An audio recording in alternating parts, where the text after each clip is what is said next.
myself again. But it's the only... Good evening and welcome to NUFC Matters with me, Steve Wraith. It's Retro Night, and tonight we're looking back at games against one of our biggest rivals in football, and that is the Mackems, Sunderland Football Club, or Sunderland AFC. Some great stories and some great memories. Hopefully you can share yours as well. So it's a big welcome as always to George, to Stu, to Steve and to Mitch. George, we always like to start with you because you can go a little bit further back than most of us. Yeah. Tell us your memories against the great unwashed. Well, where do I start and where do I finish? Before I go into that, Steve, can I just say I'm wearing an American shirt tonight. It's Newcastle United, but it was made in America, sent to me, and I'm doing that to celebrate our American friends' election to the board of the trust. I thought that was a nice thing to do. Okay. Oh yes, yeah. Congratulations to Adam, who got yourself onto the trust. Deservedly so. Well done to him. But yeah, that's a nice gesture, George. Okay. Well, I have gone back because I knew you'd all be delving in things that are much later than me, and I want to start way back in 1955 when football did sensible things. For example, when we had 2 derby games, we played them close together. For example, if we played them at the Christmas time, one would be on Christmas Eve and one would be on Boxing Day. So you didn't have thousands of fans travelling around the country to watch the football. And if it was at Easter, one was on day before Good Friday and one was on Easter Monday. And you got the 2 games out of the way and people weren't travelling backwards and forwards hundreds of miles during a holiday period. But in 1955, why I've chosen that one, it's an odd one because we went to the match at St James's on Boxing Day, and teams came out and they were kicking about, and throughout the crowd, people were saying, "Who's that? Who's that?" And the person we're talking about was the Sunderland number 9. Nobody knew who he was, and it just had everybody mystified. I can remember saying to my father, what they're all saying, "Who's that about?" And my dad said, "Well, nobody knows who he is, the number 9 is." And it turned out to be a man called Bill Holden, who they'd bought from Burnley in the middle of the night at the hotel at Scotch Corner. That met him there with his representatives and signed him during the night and brought him up the North Road. And he was playing in the derby that very day at St James's Park. And he had quite a reputation. He'd come from Burnley, and everybody was expecting this Bill Holden to be the next superstar for England, never mind in the Football League, in the First Division. And suddenly they paid a lot of money. I think in those days, I think it was about 50 grand they paid for him, which was a fortune. But he had the reputation of being the next big star in football. Anyway, the game kicked off. And very quickly, Holden showed why he was worth so much money, because he just run our defenders ragged. And the Mackems ended up winning 2-1. Elliott scored 1 goal and Holden scored the other. So everybody will get over that match. Then later on in the year, slightly later on in the year, we're drawn in the 6th round of the FA Cup. And who do we draw? The Mackems at St James's Park. Now, everybody has got used to the idea that, well, when we win the cup one year, we're nearly bound to win it the next year. So we won it in 55, so we're going to win it in 56, aren't we? But in fact, when the game was played, we were a shambles, absolute shambles. And the Mackems won 2-0. And guess who scored the goals? Bill Holden scored both the goals, made an absolute mess of us. But the weird thing about that is, in between time, he'd had some niggling injuries, and the roker end had got on his back. And apparently shortly after, even though he scored the winning goals of the 6th round, the crowd was on his back for an awful lot of time. And Bill Holden ended up playing only 19 games for Sunderland before they sold him. And this is a man who had paid the top fee for, and he went to a big transfer to a massive club, Stockport County. And I mean, you know, how things slide. But I say they paid all that money and he played 19 games and twice made an absolute mess of us. And he looked the part. But apparently in the games in between, he didn't please the Roker end or the Fruel end, and all on his back. So the bloke just disappeared. And as I say, eventually they just got rid of him, and he went to Stockport County for next to nothing. And they wasted all that money on 19-game player. So there's the first memory I had for tonight.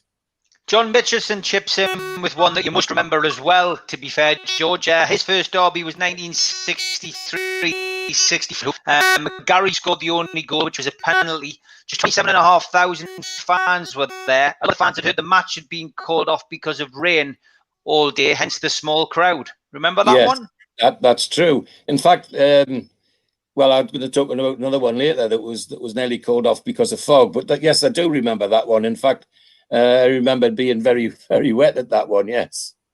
Yeah, okay, we'll come back to you a little bit later. George, Stuart, good evening. Good to see you, mate. And I did give you a shout out last night. Big thank you for buying those tickets for the Lee Clark Christmas do in December in aid of the food bank and donating them to people from the food bank. Lovely gesture, mate. Thanks very much for that. No worries.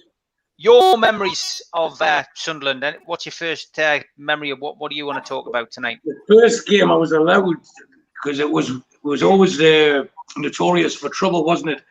So I always remember my dad saying, like, you can't go. And I was always complaining. He says, well, until you're earning your own money, you can't go.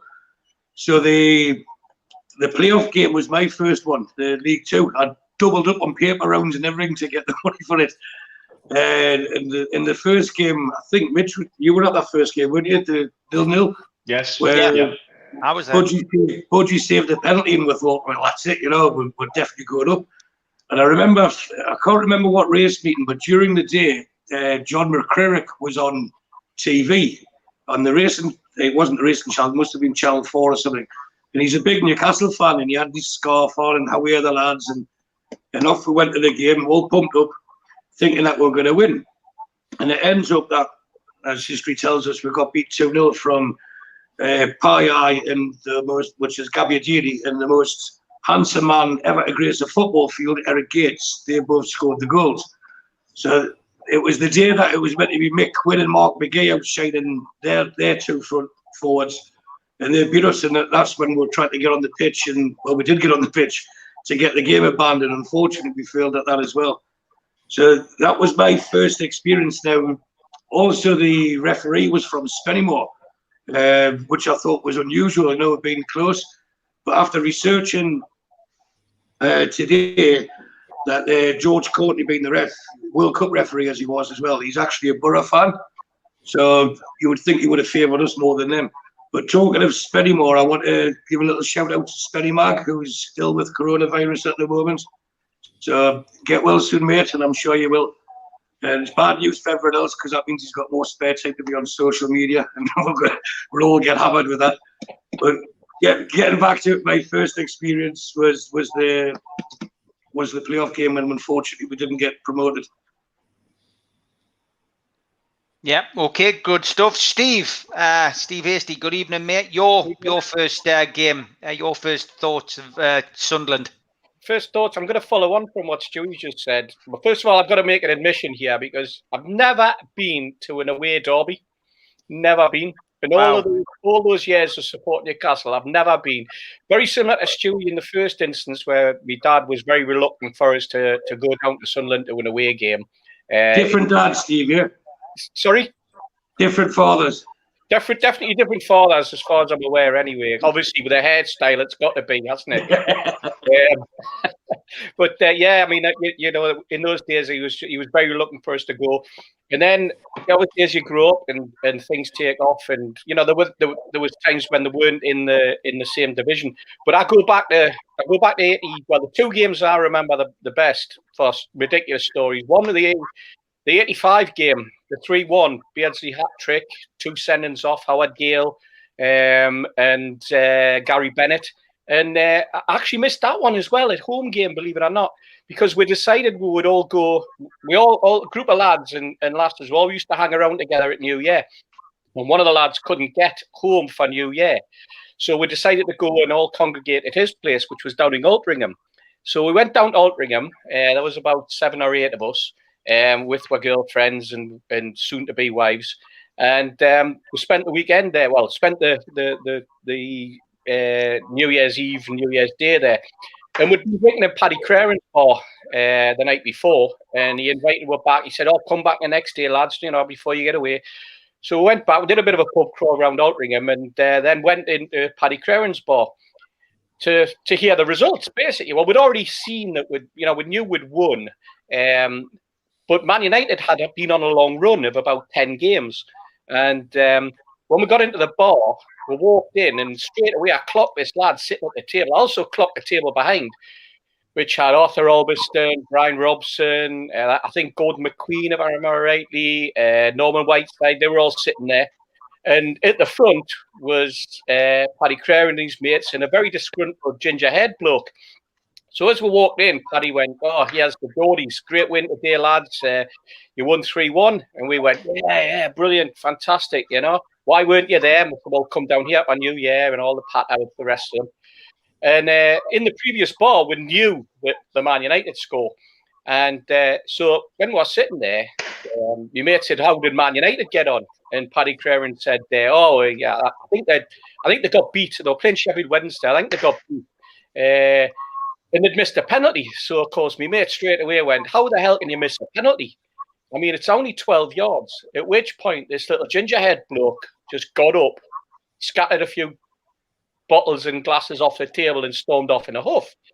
So my mate looked at him and looked at Paddy and said, "What's up, Paddy? What's up with him?" And he goes, "Oh, he's what you Geordie boys would call a huffy little bastard."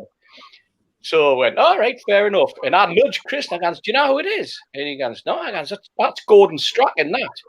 And he went, "Is it? I never recognise." I goes, "He missed the penalty, man. That's why he's so in a hook."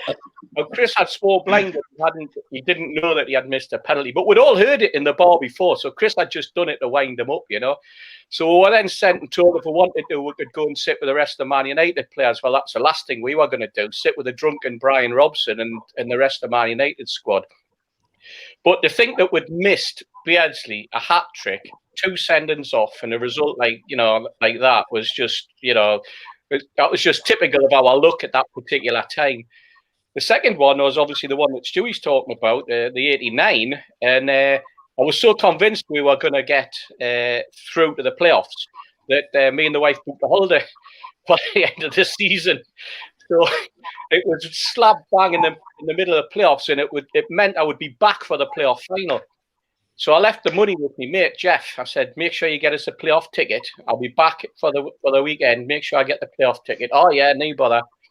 Then I remember spending about 2 days in Greece trying to find out what the result was. And it was in those days where you couldn't get a newspaper until about 2 days later, and found out that we'd completely blown it in that game Stewie's just talking about there, And again, absolutely devastated. But, one good result, one bad result, and missed them both, which is typical of me. Good stuff. Mitch, your first memory of Newcastle versus Sunderland or a trip down to the dark side? Well, my first trip down there was, my dad's already alluded to. We used to make quite a few trips to Roker Park because my dad was chair of the North East Sports Council. Yes, North Tyneside. North Tyneside Sports Council. Their main sponsor was the North England Building Society, who were Sunderland's main sponsor. So every now and again, my dad would get an invite into the box, and if I wasn't at the match or if I wasn't playing, I'd go down with him. And we often upset them.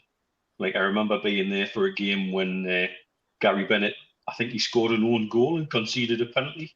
And it comes to the handing out the little tickets to write your sponsor's man of the match on.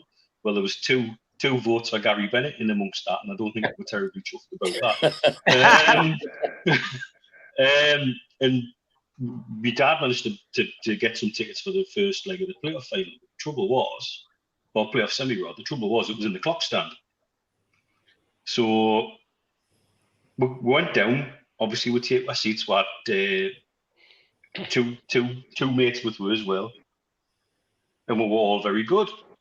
And, 0-0, and then Budgie saves the penalty and Hardyman nearly kicks his face off. Somebody may have broke ranks at that point. That person may have been me. As the only one standing up, giving it big licks. Yeah. Is he's there's Big Roy. So as my dad and the other two were making a swift exit, his bottles are flying over our head. And I'm being dragged away thinking, oh yeah, I've just forgot where I was. So that was an interesting christening to an away derby. And the other derby that sticks in my head is another one that was ridiculously wet. I know Tom's mentioned it on the screen.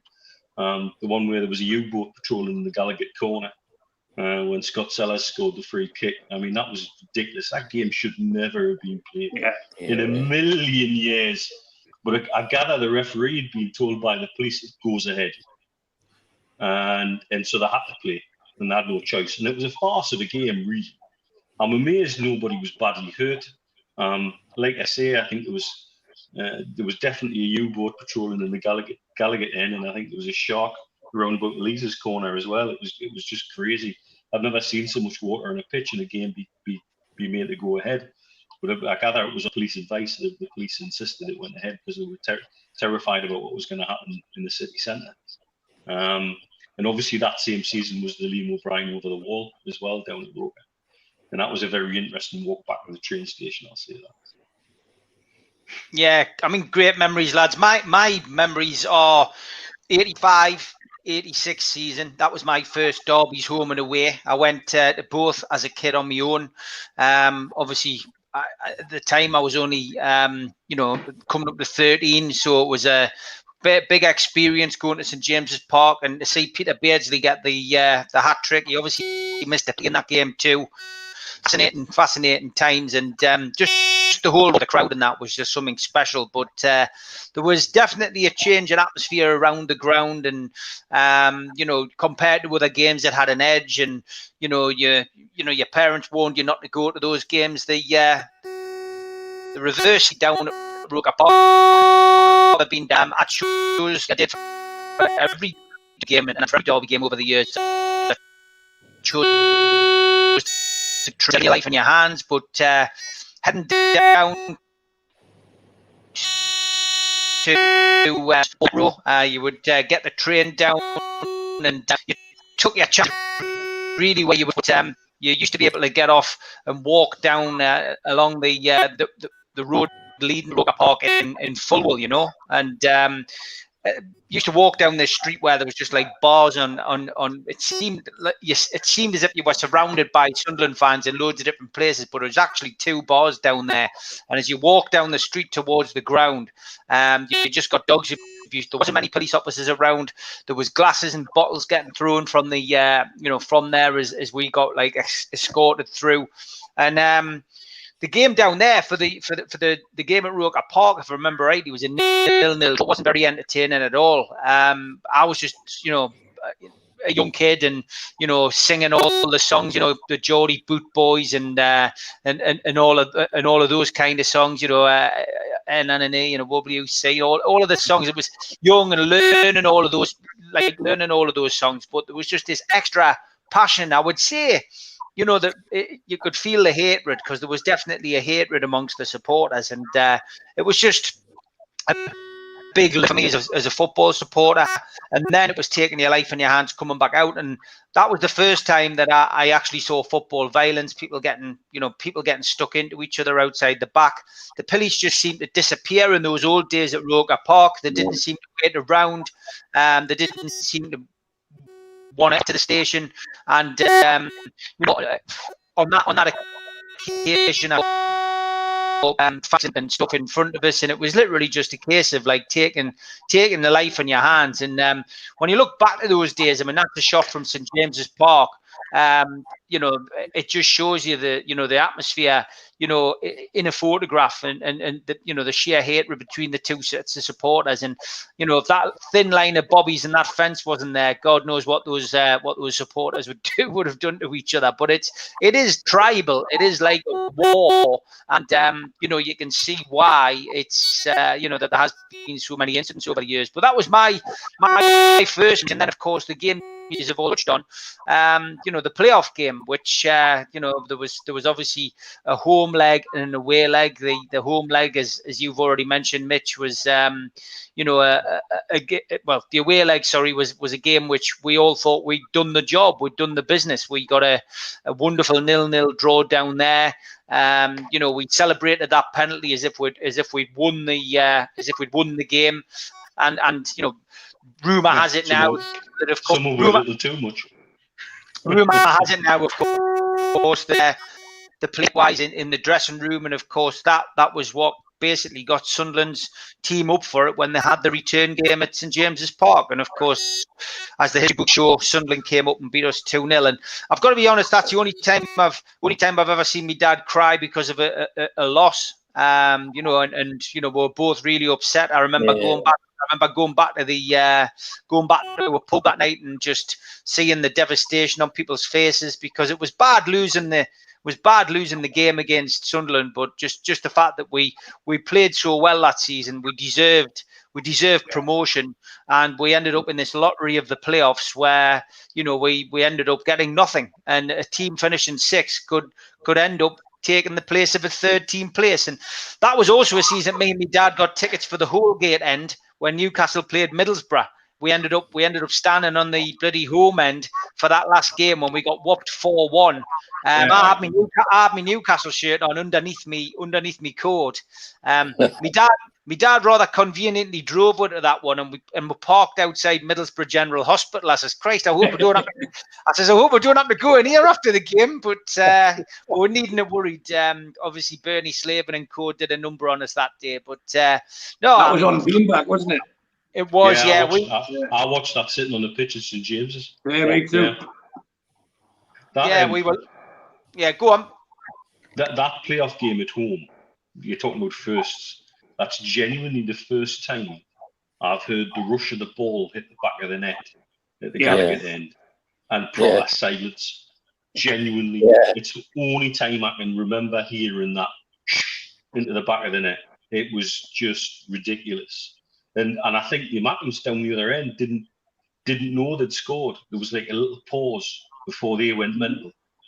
It was bizarre. I've never actually heard that again before or since. It's the thing that stands out in my mind when I think of that home leg, was that moment, and it was the Gabbiadini goal, or should I say Gabbiadini? Yeah. Wasn't that quite a gap as well in points between the two clubs when it got huge, to mate. Yeah. Do you know what happened? So somebody told me that season, if games had been 80 minutes, we'd have won the league by 5 points. We conceded so many goals in the last 10 minutes in that season that that was what cost us.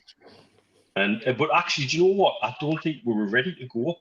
I think if we'd gone up that season, would have come straight back down like a rocket the way they did. Because you got to remember, they got promoted after getting thumped in the playoff final because of Swindon's misdemeanors. Yeah. And they came back down like an absolute rocket. And I think we would have as well. I don't think we were equipped or ready to make that step up. And in some respects, that playoff did with a favour because of where we ended up later, which is really easy to say with hindsight because it makes you a flipping genius, you know? But at the same time, I genuinely don't think we were ready to make that step up. I think we'd have come down as quick as they did. Yeah, no, I would agree. George, give us your second story. You said you had another story to tell. Yeah, I've got another couple, actually. Well, the next one's not too far away from the first one. And it has. I've picked it because it has a personal involvement. And that is 1956 derbies, which were over the Christmas holidays again.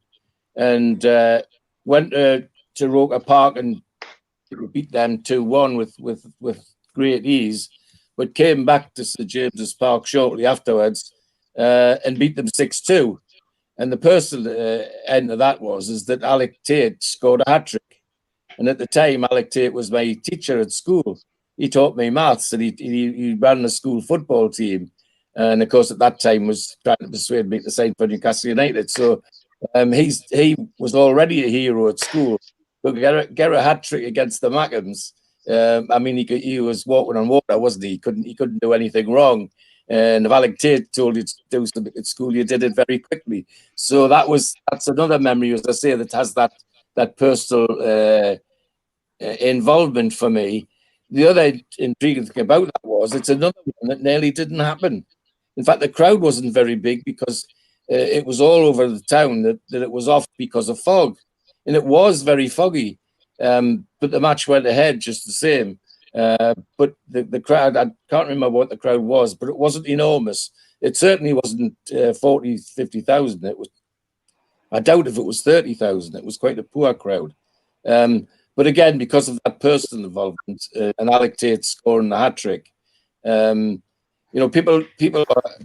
had accepted by then that Jackie Milburn's career was over and were looking for somebody else to hang the number 9 on. Well, Alec scored that hat-trick, and I think a lot of people thought that Youth International from Bedlam was going to take it over, but it didn't happen like that. He played a few more games, but it then eventually was transferred.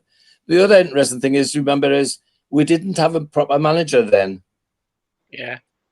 We were being managed by a group of directors, which might say something about the things that used to happen in the dressing room and all that sort of thing. Smithy was the trainer and looked after things on the pitch, but we didn't actually have a named manager. We were being run by a group of directors, which again is just incredible for a club like Newcastle United. But it as I say, it was important to me because of the personal involvement with Alec Tate. He was a superman. Can only say no more. He was great, absolutely great man. Good stuff, George. Stu? Well, I was going to go on about Scott Sellers' free kick in the torrential rain, and then it was because I didn't have a ticket until the day before, and I ended up getting one for one of the paddocks, and it was the one nearest. I think it was the E or F, the one nearest away end, and that's where it was like Wee's keys are these, and everyone had the keys that got soaked. But the game I want to talk about, someone's just mentioned there, was the horse punching one, so I thought I'd get that out the way. It was 2013, I believe. I was in the Leazes End. I got tickets from JC for the Players' Lounge, and I was in the Leazes End. And when they got the penalty, if you remember, it took ages for the penalty, from the decision being given to the penalty being taken. And I'd been out with Stevie Burns and that from the Black Bull the night before. And then he was very kind enough to open his bar early the next morning, which drinking brown ale at 9 in the morning is not good after a heavy night. So we're on there, and then as you go outside there for a cigarette, you got all the Mackham buses coming in, and it was all, hi, good evening, good afternoon, lads, nice to see you all. You know, so there was a lot of pleasantries being passed about. So there was a lot of drink going down, and then when they had my daughter with us, funny enough, she's known the lads since, well, they've known her since she was 1 year old. She was 23 on Monday, so happy birthday, Princess, to Shannon. Happy birthday to you. Because this penalty took so long, I thought, right, I'll go for a pee. So I'm walking down the steps in the Leazes End, obviously looking for a wardrobe, if you look at earlier shows, and heading off down. And just as he takes a penalty, then he jumps on the advertising board. So if you can go onto YouTube or anything, and you'll see the goal. When he scored the penalty, he jumps on advertising boards like that, and there's some baldy guy walking down the steps, again remonstrating very loudly at him. And it was on Match of the Day that night, so I had to pretend it wasn't me, it's just someone who had the same shirt on as me as well. You know? But after the game, we're in the Players' Lounge, and again, I wanted to go outside for a cigarette. And I know you know where it is, Steve. So when you come out, everything echoes. You know, if there's a bit of a noise in the concourse, everything echoes. But I've just lit up, and you could hear this roar, and it was right down past the Gallagher, down next to Shark and stuff like that, where Shark is now. And my God, you knew there was trouble going off. So I finished my cigarette as quick as I could, got back in and see if we could get it on the TV. And it ends up that that's when the fella punched the horse, wasn't it? So that was something that stuck in my mind as well. Not watching the horse get punched, because that I didn't see that happen. But that was also the game that Adam Johnson ran the show, didn't he? He just seemed to save his best games against us. And Cisse at 1-0 had a goal ruled out. I mean, to be fair, Sunderland deserved to win that day, but Cisse had a goal ruled out at 1-0. And had we got that equaliser, you never know what could have happened. So that's it, really. I don't know why Adam Johnson had such a good game. Someone said it was because it was World Cup year. Someone else said he was trying to impress somebody, but I don't know. That was the other game I wanted to mention. That's the Di Canio's. I think it was his first or second game in charge. He just replaced Martin O'Neill, and he did the Mourinho knee slide and everything else. But the derby games, wherever I've lived around the world, I would always take the day off for it. You know, because you get the butterflies. Even if you're not good at the game, you get the butterflies. It's in you. I've been watching a few of Mitch when I was in Dubai, and you know, it's the build-up. The whole week is the build-up. And you end up more often than not recently disappointed with it all, but you can't help yourself, just be overtaken with it. And you've got to be a Newcastle supporter or a Sunderland supporter, I suppose, to really appreciate what it means. So that's the second game. I was going to talk about another one, but that when a few comments were talking about the horse punch, I thought I'd mention that one there. And I think at the time as well, the Mackems hadn't won for about 9 or 10 games. And every time, typical Newcastle, when they're expected to win, they always let you down. Just like the playoff semi-final as well.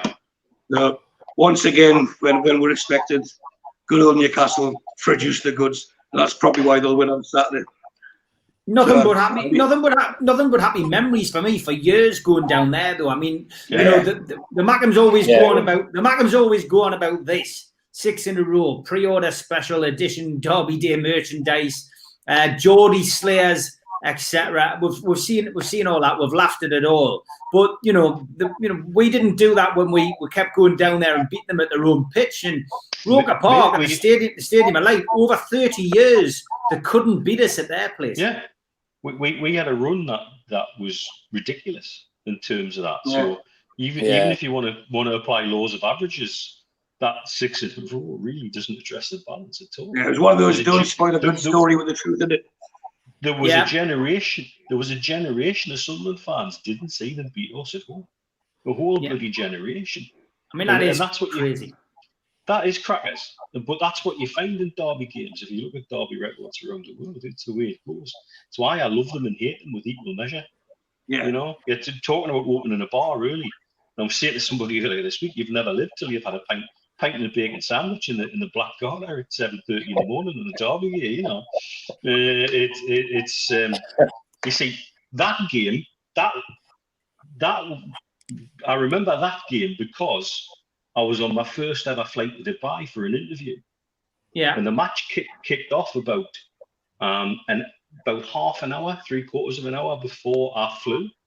So I watched that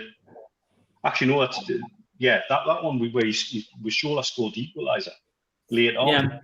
So I watched that first half in the departure lounge, then had to sit on a flight to Dubai with 2 Mackems behind us all the way, talking about the penalty that had scored and how it was easy and they were going to win the game easy and they'd get the result when we got there. And I'm sitting in front of them just boiling, thinking, keep your calm, you're on your way to Dubai for the first time, you're going for a big interview, don't get yourself wound up. And it was my first experience of Arabic commentary on television. So when I got to the hotel, the first thing I did was flick the telly on to see if I could find some results. And I found what was then the Al Jazeera sports channels that became big. And they had their equivalent to Sky Sports News on. And that was the first time I'd heard Arabic commentary, and you've never lived until you've heard Arabic commentary.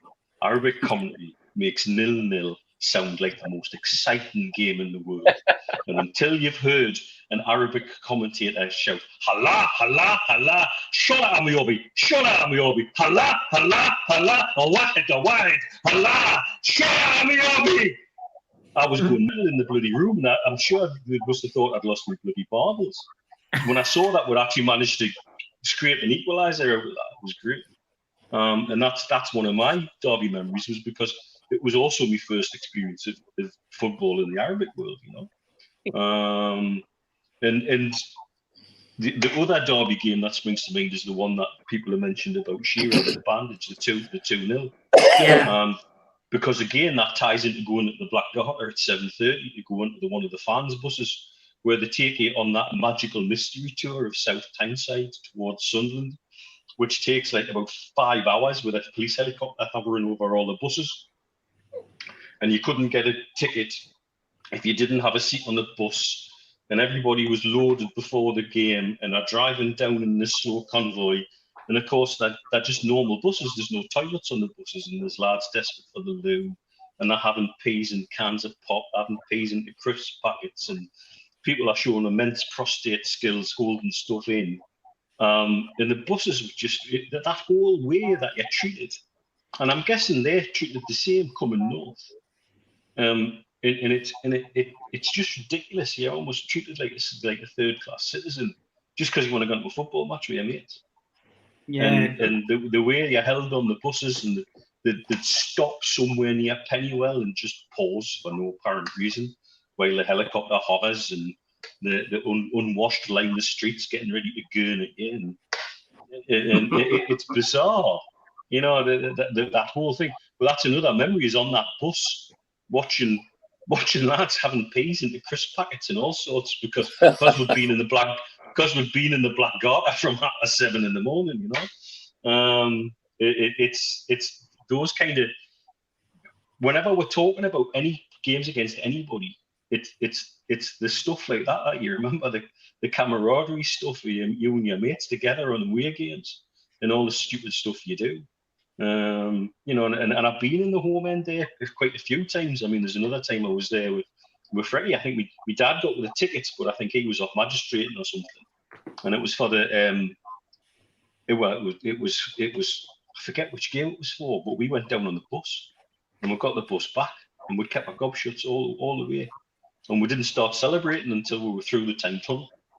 Once we got through the Tyne Tunnel and hit Wilton Quay, that was it. We were mental on the bus and everybody's looking at it like we're growing an extra head, But we've been sat there biting my bloody lips all the way through, and then made it back into North Tyneside, and we felt safe to just let it all out. Just cracking memories of good days with mates and doing the stuff we love. Steve, your next memory, mate? Probably, let's go for the Ruud Gullit debacle. They're not selecting Alan Shearer, they're not selecting Duncan Ferguson, and basically signing his own death warrant. And bringing in, it was Paul Robinson, wasn't it, that he played instead of Shearer?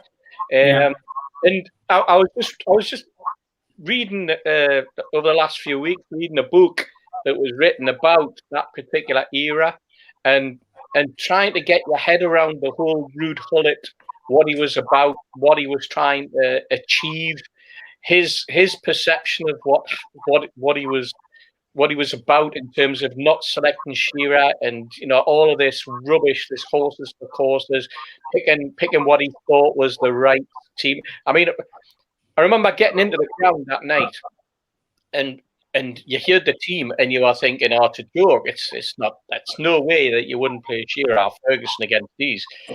And everybody in the East Stand where I was sitting was just like absolutely raging. Hadn't even kicked off, and people were screaming for Gullit's head. If Gullit's head on a platter, and then of course when the results started, and then he had the audacity to bring them both on together. To try and sort of save his own bacon.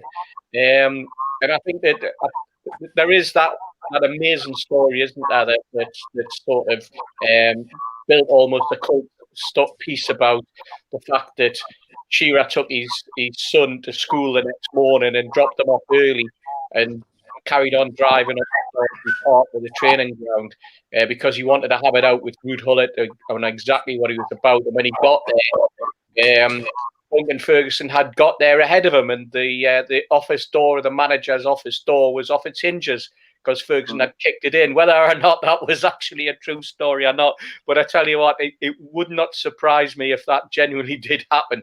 But for me, to do that, it was like you just didn't do that. You just did not put a team out like in the manner that he did and make a decision like that. But I think there was a power struggle anyway at that particular time. If you remember, Hullett had gone on and on about he had no problem with Alan Shearer, and then continuously talked about Shearer for no other reason than he felt himself under pressure because the results weren't going his way throughout that particular stretch. And he had this thing about Shearer. Every press conference he was asked a question because of it. Reminds me very similarly of managers recently that we've had where they've been under similar, where ridiculous decisions are being made or results not going the way, and they start to bring up the same old story all the time, the same excuses. But for me, that one just epitomised everything that was wrong with a derby, and going there and the disappointment of being handing a result to the opposition. Scandalous. Yeah, great occasions as always. Listening to the stories from each and every one of you. Yeah. Neil mentioned the one where he and Frankie took the tickets that I got for Roker Park, and he said I was away magistrate. And well, I was. What happened was it was when I was on the Criminal Justice Consultative Committee, and I was invited to a Cobra meeting by Tony Blair. And sitting at the Cobra meeting was the Keeper of the Rolls, Lord Denning. And during the meeting, when we're having coffee, he said, I've got some new judges going to Cambridge at the weekend, and there's going to be some chief constables. They know nothing about the magistrates' court, so I've told them that you, George, will go and tell them about it. So I spent the weekend at Madingley College in Cambridge talking to these judges and chief constables that had been appointed. The problem was I was desperate to find a telly to see the match. One of the chief constables was a local one from Cambridge area, and he said, "What's the matter, Mr. Mitchell?" I said, "Well, I'm looking for a telly, and there doesn't seem to be one in the whole bloody place." Well, there wasn't. The warden of the place was a Miss Woodall, and she really was a miss, and she didn't approve of television. Now, we're not talking about the dark ages, you know what? But she wouldn't have a television in our college. So this lad says, "Well, I'm sure we could do something about that." So off he went. And about an hour later, this pretty big police van come roaring up the drive, and all these coppers jumped out, and they had a 42-inch telly, and they went up the stairs to the highest room in the place to find reception. So this telly up so I could watch the match. Everybody else didn't even know what was happening. But once the word got out, all the coppers came up. I noticed none of the judges did, but all the coppers came up later on. When that was to watch the match that Neil's just talking about, saying that I was a magistrating. All right, okay, good stuff. Right, as always, we always have celebrity fans on. There's a fair few. We've even got a song about it. You've got Steve Cram as a celebrity fan, so I'll give you that one, easy one.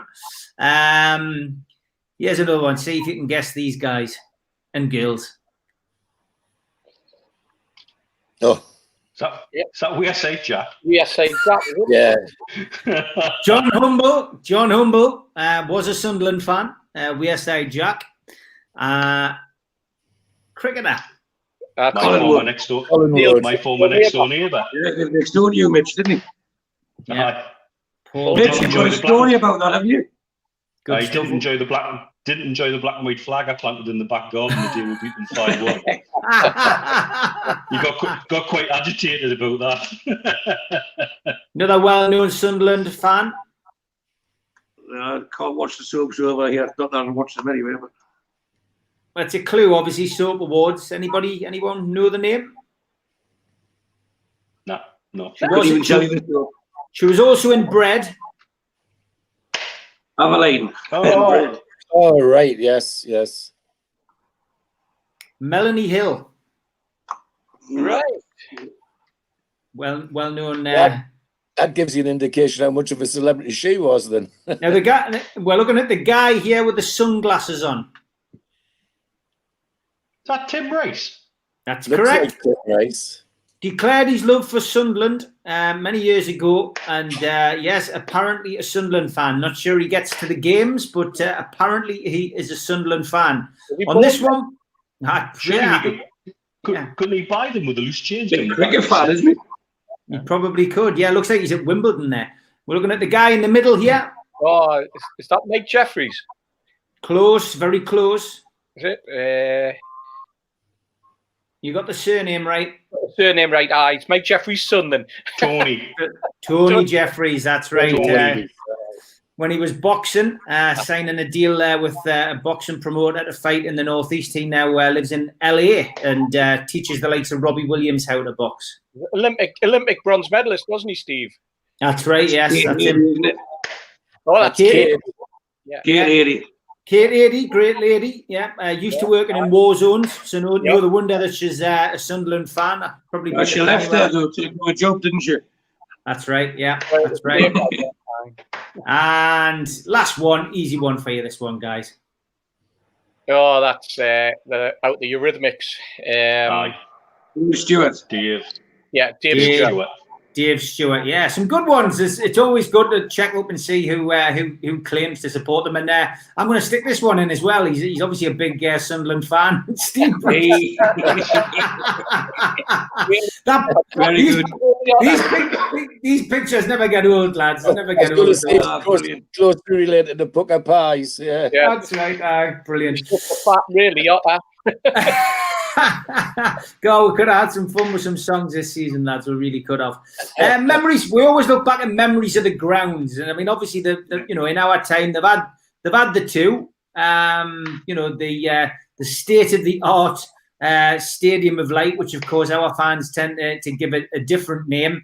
I always felt that we'd call it the Pit. I mean, it is built on an old mine shaft, and some of the football that they've seen there is the Pit, and of course. Roker Park, which of course, their original ground did have a bit of character about it, I suppose. And, we saw some great results down there. So, George, which ground did you prefer, I suppose I can ask? Because, it's not very often you have the opportunity to go to two completely different grounds when you go to...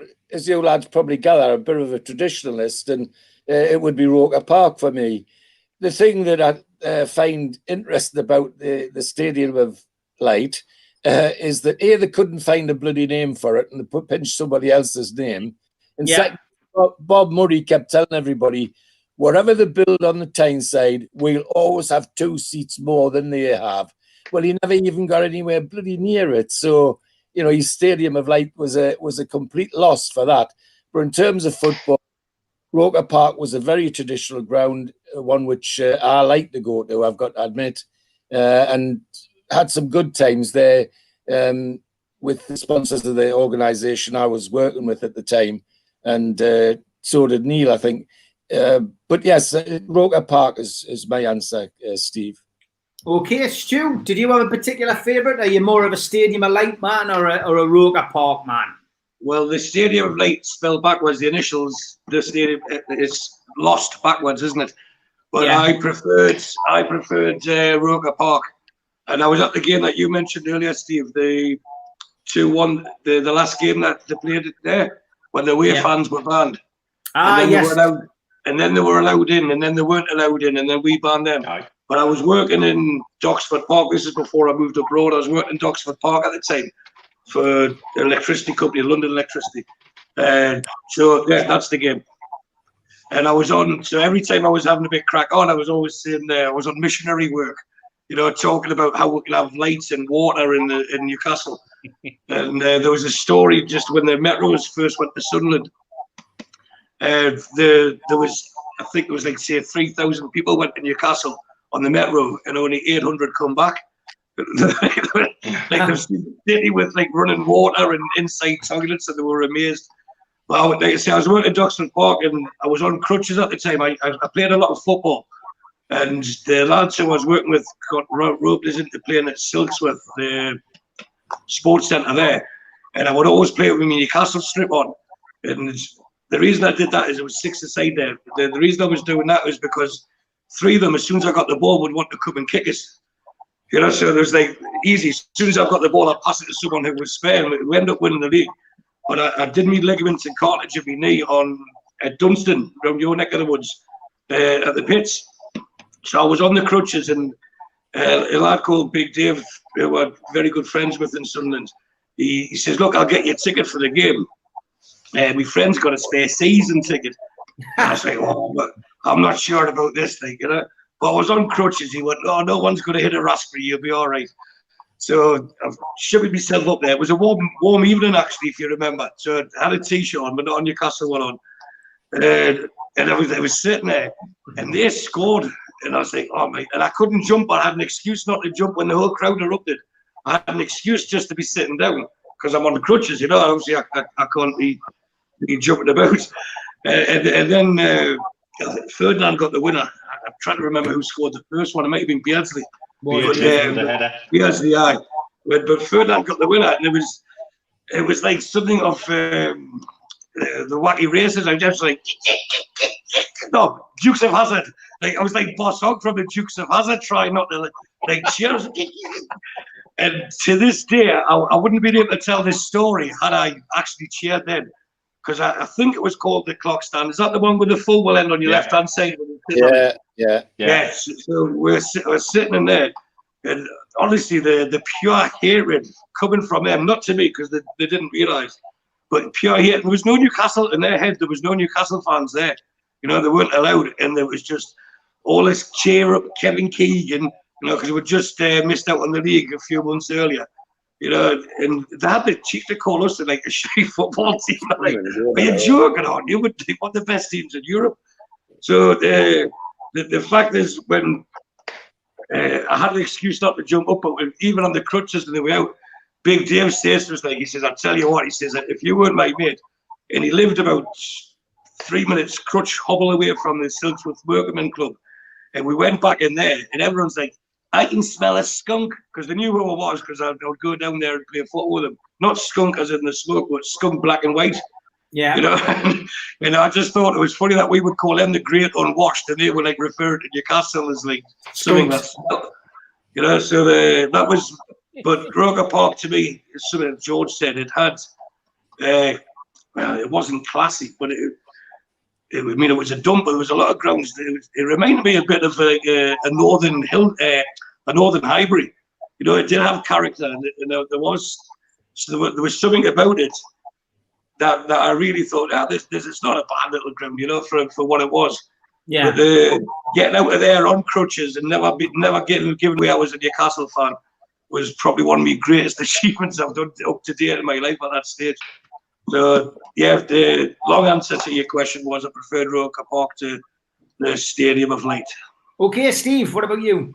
I've been on the pitch at Roker Park, and I've been to the Stadium of Light. Stadium of Light trip was just probably when one of those HMRC VAT days that they used to do, where they'd make sure you were paying the right VAT and stuff like that. But the other one, the Stadium of Light, the Roker Park, was obviously went to see David Bowie there. That must have been back in the 80s. I think it was. I don't think it was the Glass Spider tour. I think that Black Stamp that he did. It was the Glass Spider too, I think. Yeah, he did too. And I remember we got there. Hello, Newcastle. We got there about 2:00, 2:30. Got the train down, and I remember my mate Mick. He spent about 25 minutes just wandering back and forward along the pitch, in the centre of the pitch, and we're thinking, "What the hell are you doing, Mick?" And he's just going, "Just bear with us, just bear with us." And the pitch was all covered with a tarpaulin anyway, and he wandered around for ages and just, "Mick, man, just settle yourself down." And eventually he shouts all over. He goes, I found it. And what you found? He goes, "Come here." So everybody gathers round, and he'd found the penalty spot under through the tarpaulin. And he'd sliced it open so we could all have a piss on the penalty spot, which was just typical Mick, you know, absolute character. In terms of, I mean, yeah, like everybody likes a bit of tradition because there's nothing. I suppose there is a tradition about the new Stadium of Light because it's just the same as every other stadium in terms of it's a flat pack. You know, it's like Derby and Bolton and all these other stadiums that went up round about that particular time. There was nothing creative. The Cellnet Stadium, as it used to be called, which is now called something else. As well. Yeah, they're all similar, and when you get inside, they're all the same. You know, the concourses are all the same. So you'd have to go with the old Rocker Park in terms of just character, and they have had a lot of history. You know, they've had some decent players who played for them, and you know, my dad always used to go on about Brian Clough as a footballer and an amazing goal scorer. So you know, you've got to say that for nothing else than the tradition, you'd pick Roker Park. Okay, Mitch. Again, I mean, if you're going to choose between the pink-seated powerhouse and Roker Park, there's only one choice. And frankly, you know, the one thing I would say about Roker Park is it had a bit of soul. That's what a lot of these old grounds had. Soul. You could feel the history, whether you like them or not. You know, it's a ground that's seen all sorts. Yeah. And it breathed it. And you know, okay, we like you said, we used to go sometimes just because we could, and we were invited down. And yeah, it was always a good trip down for, you know, to try and put your neutral head on and have a little snigger, you know. So yeah, I mean, Roker Park always had soul, a strange six-fingered soul, but a soul nonetheless. And you know, and I think it's always difficult because so many new grounds are a bit flat pack and a little bit generic, and that's part of the problem with stadia designed in and around that time. You know, the next gen of stadia, like Tottenham's, is a different beast altogether.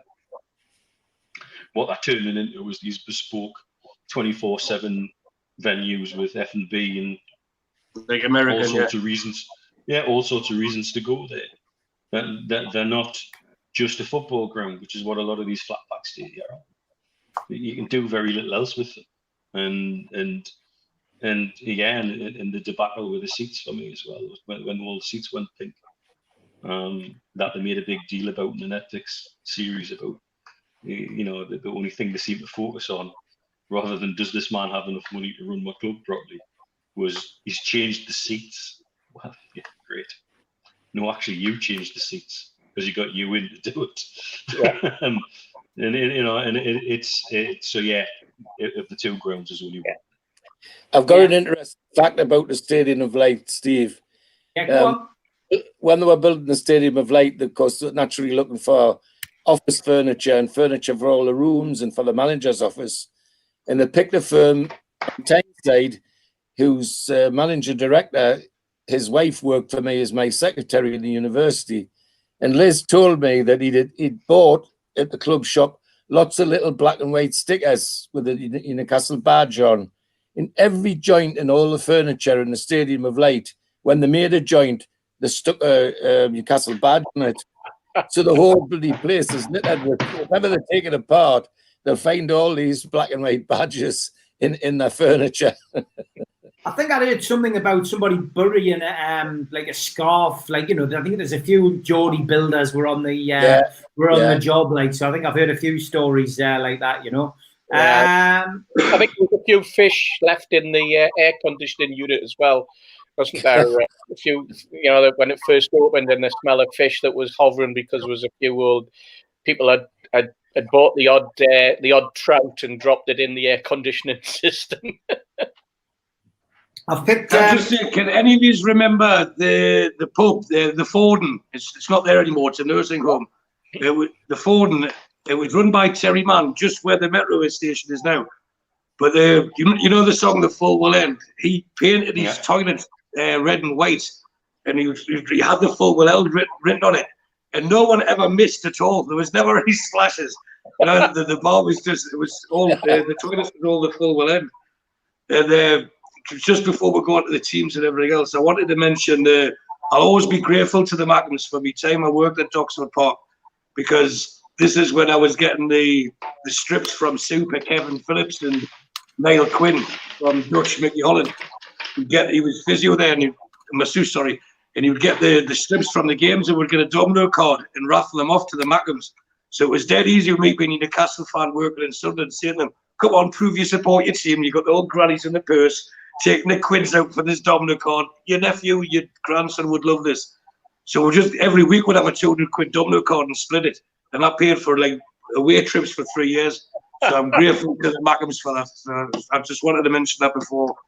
I didn't get a chance. That's a classic guy. So as always, we always do have a load of players usually who are connected with teams, and there's been a lot who's made the crossover. Before we come on to that, I do want to say a big thank you to the sponsors as always tonight. Coming towards the end of his sponsorship, and I know he's been very happy. Sent us a lovely email. Darren Baldwin Funerals, local independent family business. And a big shout out to John at qtechshop.co.uk, the pool table and snooker table manufacturer in the heart of Newcastle. And he's donated 3 one-off T-shirts for the food bank. Basically, what he's done is he's done three Amigos T-shirts, which of course we're not going to be knocking up and making and selling. We're just doing 3 one-off T-shirts, so they're exclusives. Each T-shirt has a ticket for the Christmas party as well. So what we're going to do is we're going to start an auction that will be on my Twitter feed. Tomorrow we'll start it after the 3 Amigos show finishes, and we'll run that until Monday night with the ladies' night, and I'll announce the winner on the lady night show. So whatever we make off that, John has bought the 3 tickets, he's supplying the T-shirts, he'll post them out, and the highest bidders goes to, and all the proceeds go to the food bank. So I'll start that off tomorrow night after the show. And if you want to get on Mitch's account, he's already got an auction ongoing for the food bank on there. Have a quick check and you'll see what he's got up for grabs. Some great stuff. I did pop into the Backpage shop today, and anyone who wants to pay their respects on Remembrance Sunday, they have got some rather snazzy face masks, which again are designed by Dave, who works there at the shop. I think they're really, really good, and they're donating 10% to the Royal British Legion from each mask sold. So something a little bit different, obviously, to fit in with the current climate, but they've got some fantastic face masks in there. We've all got to wear them at some point in our lives at the minute. So get yourself into the Backpage shop, and you can find them there. So on to the players that played for both teams. And as I said, I could have had a lot. We know you're going to know them all, but let's just go through a few of them. First up, Bob Moncur. Yeah, Bob Moncur, of course, who played for both teams. Lee Clark. Lee Clark. Nash. Yeah, Nash, great servant to the club. Barry Venison. Barry Venison, of course, yes. Already been mentioned tonight. David Kelly. Yeah. David Kelly. Yeah. Billy Whitehurst. Big Billy. Big Billy Whitehurst, yeah. Oh, we are side Jack. Wearside Jack's back. Mark The real Wearside Jack. Oh, that's classic. Old Racewell. Great player. Great player and a great guy. Got a lot of time for Brace. He's an absolutely top fella. So, yes, plenty of choice, lads. Of course, while Shea Given played in goal for both teams as well. There's a whole host of players that we could have gone through. So, without further ado, I'm looking for your teams, lads. So, George, I'm going to come to you first tonight. Have you got a team of players that played for both teams? Well, it's a difficult one because there's so many good ones. At goal for me, I've got to give it to Montgomery because I knew Montgomery when he was a youth and we played in 1 or 2 teams together. So Jimmy Montgomery goes in goal. I can't remember we're having the right full back that played for both teams, but in any event, There again, is one. reason. Sorry. Just mentioned Venison. Venison, of course, yes. Well, even so, I'd be inclined to put Sess Irwin in for personal reasons. Left back, maybe Venison could go in there. Right half would only be one for me. That's Stan Anderson, who not only played for the 2, he played for the 3 because he played for Middlesbrough as well and captained all 3. Yeah. So Stan Anderson would be right half. Centre back it's got to be Moncur, the captain of the First Cup team, and on the left side of Moncur, I was tossing up who that might be, and I think probably Paul Bracewell would fit into that. And along the front line, well, take your pick. Centre forward would be maybe David Kelly. Left midfield, Len Shackleton. Right midfield. See, I'm struggling not to call him inside right and inside left.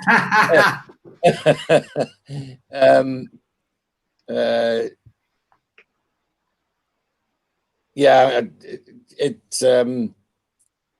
I'm trying to fit Scott Sellers in there somewhere, and not Scott Sellers. Oh, come on, who was I thinking about?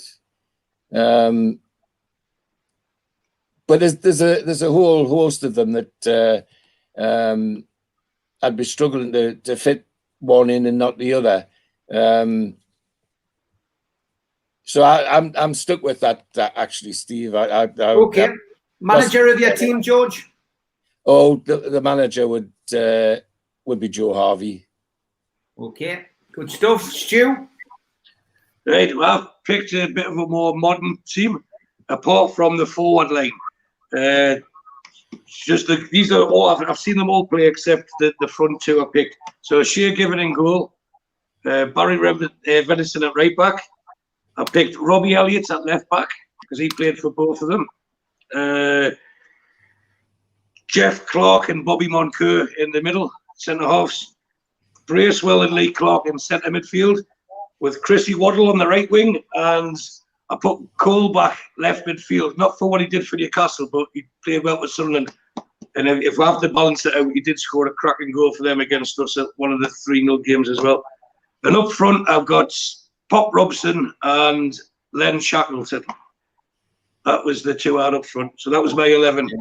Very good. Good 11. Steve? I picked a team of people who had all played for both clubs, but I picked a team that I thought, positionally wise, I would make sure that the players were playing in the right positions as well. And obviously, there's certain players who, because even though they played for both clubs, I didn't want to choose. All modern, by the way. I've got a Given in goal. I picked Danny Simpson as a right back because Danny Simpson won the championship not very long ago. You know, he won the Premier League. And I thought he was a decent right back when he played for us and for them. I went for Venison as a centre back alongside Stephen Caldwell, because the only other centre back I could think of at the time in the modern game was Titus Bramble. And I thought he would be a disaster if I'd picked him. I then went for Robbie Elliott at left back. I went for a 3-man midfield. I went for Clarkey, Bracewell. And I put Chrissy Waddle on the left hand side of a midfield 3, because I wanted to play Michael Bridges, because I thought at Sunderland, you know, he could put the ball in the back of the net, and I thought he was an outstanding player, and only really due to injury, probably cost him a much longer career. Obviously, he came to Newcastle, but you know, it was just as a very short spell. And up front, I've gone for Andy Cole. Even though he played for both clubs, didn't pull much up for Sunderland, but obviously he was an outstanding goal scorer for us. And I've had to stick his striking partner Ned Kelly alongside him. The story with Bridges as well. Bridges turned up. He was in the Strawberry just before the lockdown, and he was showing a lad around him. My mate went over and he was showing him all the pictures on the wall. And my mate went over and he goes, he says, "You'll not find your picture on the wall here, mate." He goes, "Yours is in the bogs." So Bridges wasn't very happy. Like, anyway, he went off, and 5 minutes later, he had got in the bog, and he come back and he walked straight over to my mate Mick, and he says, I've been in the bogs. He says, and there's no photograph of me there. And he goes, "I didn't say the gents." So Michael took it really well, and then I bumped into the Newcastle Reserve game following week, and he was in the queue behind us in the Bovril, and I turned around and I goes, "You're still looking for your picture?" And he recognised us. We had a good chat about it, and then he related the same story to the lad he was with at the Newcastle Reserve game. So obviously he took it well, and he took it in the jest it was meant to be. And I think sometimes when you see footballers or ex-players, and you can have a bit of crack with them, and you can have a bit of a laugh, I think it goes a long way to showing that, you know, professional footballers as they are, but when it comes to the end of their career, they're just normal people, you know. Yeah. And we shouldn't be overawed, but we shouldn't be at the same time having a pop at them continuously, you know. Yeah. Fair point. Mitch, your team, mate? My team's kind of a mix of everybody. So I've gone for Given and goal, right back Yedlin, and then Venison and Bramble at centre back, Van Arnholt at left back. Ooh. And then in midfield, Waddle, Bracewell, Clark and Cole back, and Kelly and Cole up front. He went for the Kelly and Cole up front as well. Very good. Some good teams and some great memories, lads, tonight, which we expected anyway. I'm gonna throw a curveball in and ask you for your favourite Derby goal. You don't have to have seen it, but favourite Derby goal in your lifetime, George, that you've seen scored. Could even be. It could be controversial. It could be a goal that Sunderland scored. But is there a favourite goal? Oh, it's not controversial at all. It's hard to beat Liam Bryan's free kick over the top of the wall. Liam O'Brien's free kick over the top of the wall at Roker Park. That was just magic. Not many people expected that to happen, and it came out the blue. But by Jove, what a good goal it was! And it was so that it sticks. You know, it's one of those goals that doesn't go away. So whether it be modern or ancient, it doesn't matter. That's still a good goal for me. Yeah, great goal, great stuff. He's never had to buy a pint either in Newcastle. Of course, gave us a great song. Liam O'Brien and Andy O'Brien, Andy O'Brien, great stuff. Stu, I think for me it has to be our record goal scorer. His last kick of a football in the professional game, Alan Shearer scored the penalty, and he never got a kick of the ball after that. That was his last actual kick. So for me, it would, if you being a Newcastle lad, if you could pick a game that you scored your last goal in, or even your last kick of the ball, I know it wasn't meant to happen, it wasn't intended that way, but for me, it would be Shearer's penalty against the Mackems when we won 4-1. Okay, Steve. I'm going to pick something different. I'm going to just for a laugh. I'm going to pick Albert Luque's goal in the same game. The way that the ball came to him, the absolute shock when he suddenly realised and he looked back to see whether he was offside. He then went forward and he put the ball around the keeper and slotted it in the net. And then I still think the lad's probably in shock now, as we all are. The fact that one of his rare goals and he scored it in the derby. So I'm going to go for that one. He never seemed to really have control of that ball at all, did he? No, never. You were just waiting for him to bobble it off his knee. Yeah, and everybody, you know, it was either that or it was going to go 7 rows up, or it was going to trickle into the goalkeeper's arms. But you know what? He did the biz.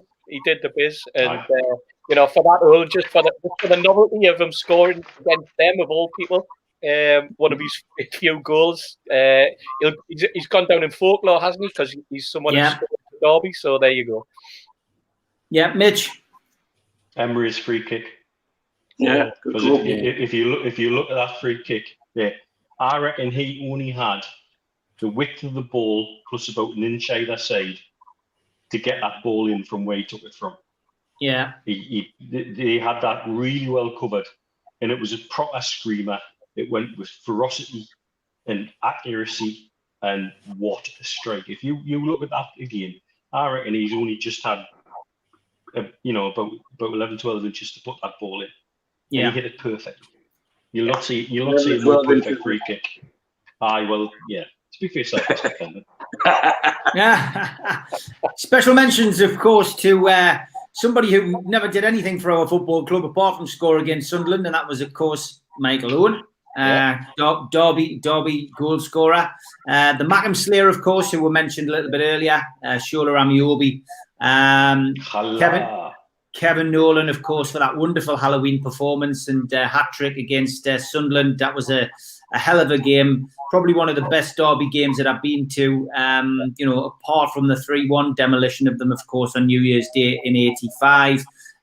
My favourite goal has to be the Liam O'Brien goal as well. I think just for the just for the sheer joy that it gave us. And it's followed by this one, which of course was Ryan Taylor. Again, the infamous over the wall goal.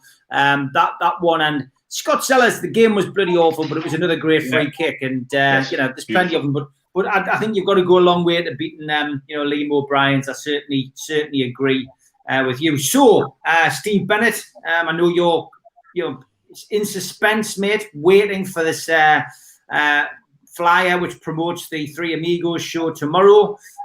So I think what we're going to say about this one is we're boldly going where no flyer's actually gone before. Very good indeed.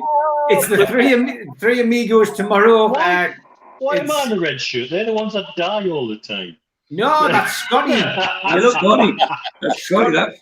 Spock's died a few times, so we've given Steve that makeover, and of course I'm James T. Kirk. So I'm James T. Kirk. I think I look like Captain Pike for those Star Trek fans. I look like with that hairstyle, I look more like him. But Three Amigos, 6 o'clock tomorrow, 6 till 8. Looking forward to it as always. Lads, been an absolute howl going through some of our memories. Always great to look back on games, and I think as we're in a derby kind of mood, I think we should look at Middlesbrough next week. So get your hats on. You've got a week. Right. You've got a week's homework to get that sorted. So we'll go for Middlesbrough next week, lads. But thanks again to George, to Stu, to Steve, and to Mitch. We'll be back tomorrow night. Thanks for having us, lads. Thanks for having us. Take care, lads. Appreciate it. Cheers.